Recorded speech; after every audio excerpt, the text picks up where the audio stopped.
So yeah, hi, I'm Sangmo Tony Sohn from the Telescope Science Institute. I'm a principal staff scientist and in the JWST operations team. And before starting, I want to really thank the organizers and everyone here. It's a great honor to be one of the first two speakers for this webinar series, and I look forward to listening to the future ones too. Okay, so. Let me start with some quick facts about the JWST, James Webb Space Telescope. So it's a 6.5 meter telescope with a 18 segmented mirror. It has a focal length of about 130 meters. I'll talk about that a little bit later. Its weight is around like 6.5 tons, and the size is about 20 meters by 14 meters. When I say that, it's the size of the sun shield, as you see here in the silver um, shape down here, and it has a size of around 20 meters in length and then 14 meters in width. That's about the size of a tennis court. So you can see how you can kind of compare how big that is. It's capable of detecting wavelength starting from 0.6 microns to 28 microns. So it detects a little bit of visible light, but mainly it detects near IR, near infrared to the mid infrared. So because of that, its operating temperature has to be extremely low, like around 50 kelvins or lower. That's about minus 223 Celsius. And of course, for that reason, this telescope is actually parked at the Sun-Earth Lagrange, the second Lagrangian point, which is about 1.5 times 10 to the 6 kilometers away from the Earth, which is, approximately it takes about 5 seconds with the light to go there. So like, going back and forth, it's going to take about 10 seconds. It has like four different science instruments called NIRCam, NIRSpec, NIRIS, and then MIRI. So those are like the three near IR instruments and then one mid-infrared instrument. And then the mission duration was originally predicted to be around like 10 years. So that was kind of a goal. But after the perfect rocket launch, now it's actually estimated to be about a little more than 20 years based on the fuel left on the spacecraft itself. And then the mission cost, of course, is about like $10 billion. You might have heard this in many news media, but so that's why it's one of the flagship missions of NASA. Okay, it's a JWST mission is an international collaboration. NASA, of course, does the overall management, but the European Space Agency called ESA and then Canadian Space Agency called CSA also had their share. And then there's also these other companies that actually contributed to the project itself. For example, Northrop Grumman was the prime contractor that were responsible for the spacecraft and the sun shield. And also the integration of the whole system. There was Ball Aerospace and then Harris. There's also some universities like the University of Arizona that contribute to the project. And then the institute I'm working at called the Space Telescope Science Institute. That's we are a institute that actually operates the Hubble Space Telescope as well as the James Webb Space Telescope. So basically, for the James Webb Space Telescope project, we are responsible for the science and the operations. And we also have the Mission Operations Center located on site, as you see here. And then among other things, we'll also do some flight operations and then software related things, data processing, data archiving. And another important thing our institute is responsible for is we actually provide the oversight of the science programs, meaning we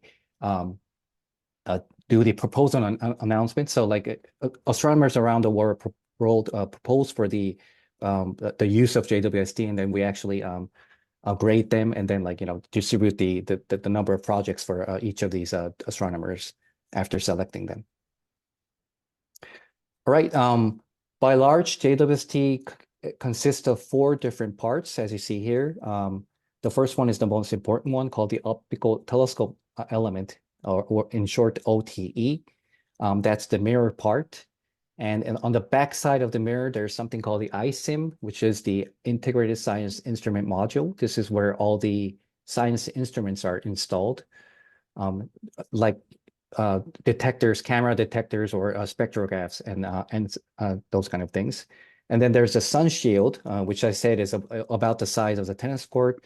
And then at the bottom, there's the spacecraft bus, which actually includes a lot of things like the antenna and also the sorry, yeah, the star trackers and other like things for moving the telescope around. So in this talk, since I work in the wavefront team or the telescope team, I'm going to actually focus on some things about the OTE, the optical telescope element. And first thing is that when the light from the distant universe comes through the telescope, it actually reflects on the primary mirror and then to the secondary mirror, and then it goes inside and then reflects twice. It bounces around like further to get into the backside of the telescope. And then on the backside, as you saw before, there's the ISIM, which includes 4 different instruments: the MIRI, NIRCam, NIRIS, and NIRSPEC. And for each of these instruments, the light bounces around inside those instruments a lot more. So by the time it actually reaches the focal point, focal plane, the total focal length is about 131 meters. So it's a very long distance to actually travel. Okay, so most of you know that the JWST was launched on the December 25th of 2021. So it's about 2.5 years ago. That's the far left picture is actually the picture from the launch day. And on the top part, like that the telescope was actually folded into that like a rectangular box kind of shape. And it was stowed inside the payload. And then exactly after the 3 minutes and 26 seconds after the launch, there was a fairing separation, which revealed the telescope like that. And then after that, for about a month, it actually traveled to the second Lagrange point. That's the final destination. And along the way, there were many things were deployed, as you see in this animation here. So right now, you're seeing the sun shield being deployed from the folded configuration, and after that, it gets tensioned like that, and then the secondary mirror gets deployed, and then the wings of the primary mirrors get deployed like that. So right now, this is what the JWST should look like at the L2 point, and it's going to stay like that forever from now. All right, so right after reaching the L2 point, the second Lagrange point, the telescope actually was not aligned. The mirrors are kind of like all in a mess because of the launch. There's a lot of vibration going on, so the mirrors get all messed up. So when the light comes into the telescope and reflects from the mirror, this is what it's going to look like on the left. So each mirror. So it's basically simple way of saying this is it's going to look like a telescope that has 18 different mirrors pointing at different directions. So 18 different telescope basically. Now the goal of what we call the mirror alignment is to make this aligned like that. So all the mirrors are now pointing into so we're collecting the light, all the reflected light into one point so that it gets like the star gets focused into a point. So that's kind of final goal of what we call is the mirror alignment. And to make this possible, each of the mirror segment on the back has a device like this. So there's some actuators and then whipples and then some bars that looks like this. So, and then it makes it possible to tilt the individual mirrors and then rotate it around and also move around X and Y directions. And then there's also something called the ROC, the radius of curvature motion, which basically makes the mirror segments flatter or rounder individually. All right, so this is what we get when we image the telescope when we were on the L2 point for the first time. So this is actually just one star. It's not like 18 different stars. It's one star, and when we image this star, we get 18 different points for that star because I just showed you that, it's the telescope is not, the individual mirror segments are not aligned, so they're going to pointing in different directions. The first thing to do is to actually identify which segment belongs to which source in this image here. So what we do is, for example, as an example shown here, we move around the B5 mirror segment, and we know that this is moving, left and right. So that's why how we tag this source to be B5. And then we do this for all the sources, and we know that which source corresponds to which mirror segment. So this is called the segment identification. So this was the first stage. And then once we do that, we make this into a nicely shaped, pretty shape that resembles the mirror, the 18 segmented mirror of a JWST, the honeycomb shape. And then after that, there's a slew of process that actually happens, but I'm just going to walk you through this animation because I don't want to go into too much technical details. But basically what we do is we first focus each and every mirror segment like that, and then we have a good focus there. And then now what we do is we collect all the points to a single point. So this is called the image stacking. So we stack each star into on top of each other. Now the telescope it still acts as a telescope that has 18 different mirrors because they're not phased yet. So the next process, we go through something called a coarse phasing. So this is basically trying to level each of the mirror segments that are adjacent to each other by using some interference patterns. And then also after that, we go through a stage called fine phasing, which actually phases the light reflected off of each of these mirrors and collect into a single mirror. Now, after this process, the 18 segmented mirror acts as a single 6.5 meter giant mirror. So that's kind of like what we go through after doing the mirror alignment process. And this is the result of the telescope, the mirror alignment. So this is an evaluation image. Many of you may have seen this image. Now, one thing to note is that the star was used to test how well the mirror was aligned, but we were kind of shocked. We didn't expect to see so many galaxies in the background. So these are all galaxies, each of them having like 10 billion stars, just like our galaxy, right? And they're like in the distant universe. Now, it's kind of like everyone was kind of shocked to see so many of these galaxies around because like the telescope was working so much better than expected. So the mirror alignment was completed on April 22nd, 2022, and we celebrated by taking a snap in front of the institute, and also some of us actually baked some cake and we ate some cake of it.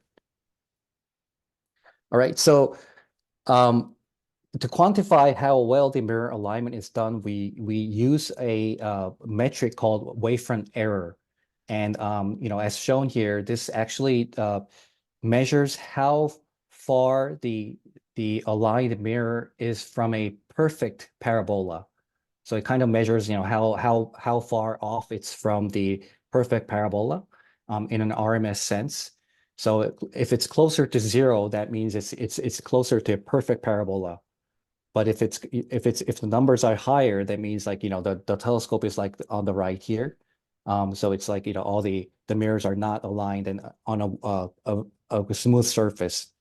Now for JWST, what's important is that the biggest contribution to this wavefront error is actually the misalignment between the 18 different segments. The individual mirrors have a very small wavefront error. They're very close to a perfect parabola or circular in this case, but the entire the parabolic area will depend on how well we actually level these different 18 mirror segments.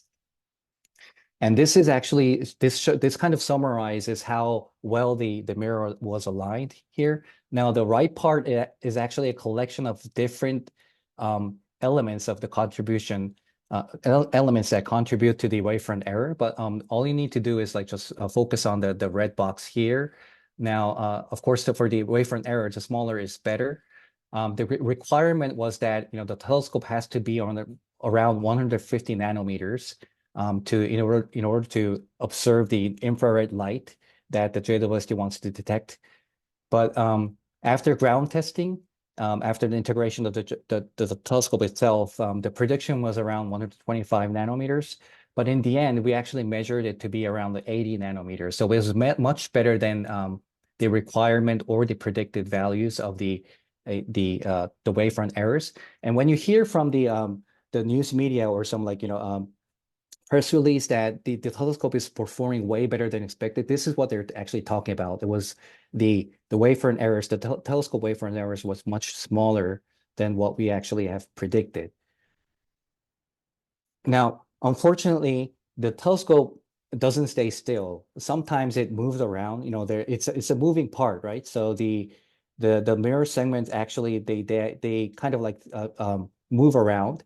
They don't stay still. So sometimes what happens is this shows the wavefront error as a function of time, and we measure this every 2 days to see how stable it goes. And then you can see that it's going up a little, and then suddenly it jumps up. Now, these are kind of called the tilt events. We call them the tilt event because this is a result, for example, like for this one here, this is the result of one of this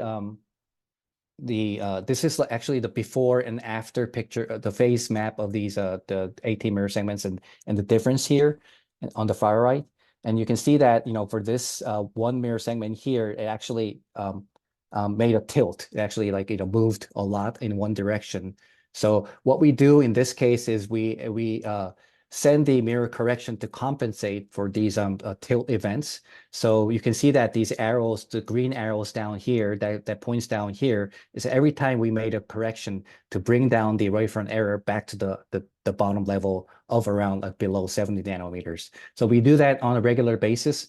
We've been doing that for the past 2.5 years, and we kind of have a feel that how many times this happens in a year, a month, or a year now, and then we know very well how to correct them. So we can maintain the telescope in a very good state. Okay, so I have some images to show. I don't know how much time I have left. I can't see the clock now, but I'll try to go through this very quickly because well, kind of a talk without pretty pictures, right? So I will start with the pretty obvious, the solar system planets, starting from Jupiter, Saturn, Uranus, and Neptune. So all of them, you're probably familiar with the pictures taken by the Voyager 2, Voyager 1, and also the Hubble Space Telescope. But these are kind of in a kind of new way of viewing them because we're looking at the infrared. For example, with the Jupiter, we're seeing the atmosphere in more detail because we have a larger telescope, and we're also seeing the infrared. And the Saturn also shows a very bright ring.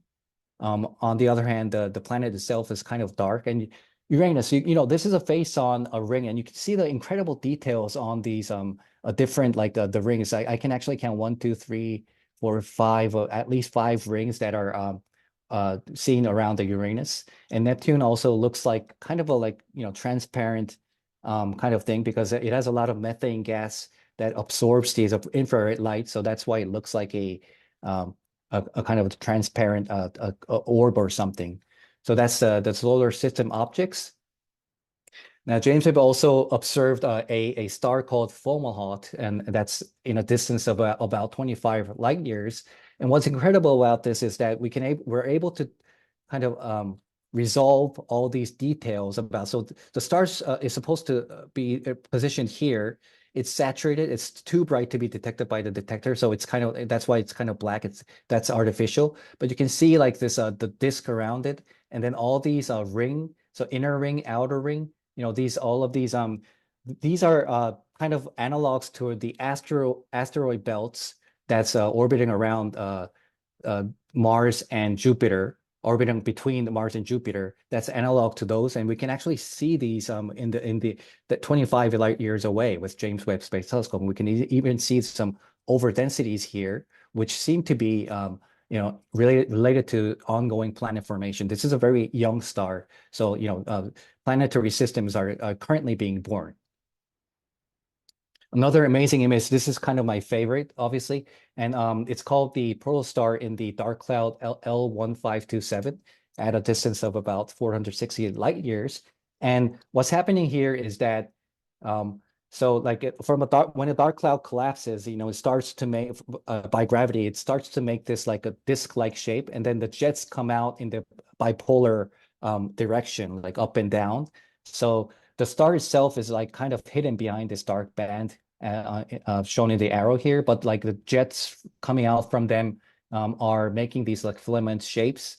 And then the dark cloud actually has a different kind of density. The denser part looks as orange, while the less dense part like looks in blues. That's why it's kind of makes a very nice like the shade from like the orange to blue as you go from top to down. And then also a very famous object called Pillars of Creation. It's at a distance of around 5,700 light years. It's a star-forming region. Stars are being born down here. It's blowing all the dust and gas up toward the upper left direction. That's why you see these pillars. And at the end of these regions, there are also stars being born. That's why you see this very glowing lights. But it's kind of like interesting if you see, in that's the same objects in different wavelengths. Here I'm showing on the left, this is the Hubble Space Telescope image. That's the visible wavelength, about 0.5 to 0.7 microns. And you can see that the stars are, pretty much hidden. You only see the dust in front of these things. But once you go to the near IR, 0.9 to 4.7 microns, you see all the stars in the background because the infrared is able to see through the dust because its ability to detect the longer wavelength, right? So you see all these dust. But when you move to a longer wavelength here, this is also taken with the James Webb Space Telescope with the MIRI called the mid-infrared instrument. So now we're at a longer wavelength, 7.7 to 50 microns. Now the stellar lights, the stars are not bright anymore because the stars are only bright up to the near infrared, but it gets like fainter when you go to the longer wavelength. But what you can see here is like you can now start to see the very cold dust. So these are cold dust like as opposed to the warmer dust as you see on the right. So these are dust you see, and you can also make out some interesting. I kind of like this kind of looks like a space wolf to me. I kind of pointed out. No, some people agree, some others don't. But yeah, overall, it looks pretty. So this was actually featured as a Halloween picture, the left one, because it looks a little bit spooky. So we kind of announced it around like the Halloween. All right, I think I have like one or two more slides now. So this is Cassiopeia A. When a supernova explodes, what happens is like it leaves. So the core of the star actually is disappears, but visually you can't see the core of the star, but the outer shell actually expands to make these amazing shapes. So this is the aftermath of a supernova explosion that happened around 360 years ago or something like that.